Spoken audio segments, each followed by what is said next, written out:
payandigo, mga nagaling-galingan, lapis at kwaderno ang naisip kong ipagdampian. Madami-dami na di na pinagamitan, meron pa ding mga ipon kung sakaling maisipan ko na i-condition muli aking baga. Pinaiinitan ng likod pagsapit ng umaga, madalas ko tong gawain mula nung pagkabata. Ngayon ay ganap ng lawi, nakilala nilang maya. Bawat lapat kada linya totoo, respeto sa ibang kasarian, maging maginoo. Kabilaan na balikat, dibdib at saka duo, dinadampian ng daliri para sa Panginoon.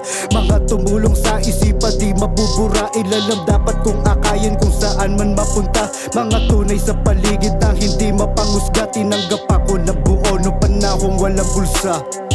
Panahon na walang bulsa, panahon na walang bulsa, panahon na walang bulsa, at tinanggap akong buo nung panahong walang bulsa. Mabigat na panahon pero dapat tawanan, pakita mo sa iyong matang merong kaginhawaan. Yung iba nagmamasid, naghahanap ng kahinaan, kung sa'kin mo gagawin hindi mo ko makikitaan. Utak putik na ang kaya lang ay mang-asar, hindi alam sumulat, di rin naman kaya magbasa. Kaya't di na kailangan pati yung may pangkasa, pinatulis ko ang sandata gamit lang ang pantasa.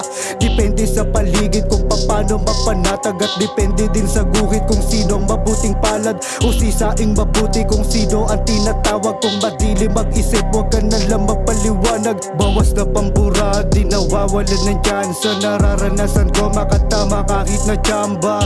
Batang kalyeng gustong humanay sa hasla, kaya't sa ganitong laro ko binaba ang angkla. Binaba ang angkla, binaba ang angkla. FBT going crazy. Binaba ang angkla sa ganitong laro ko.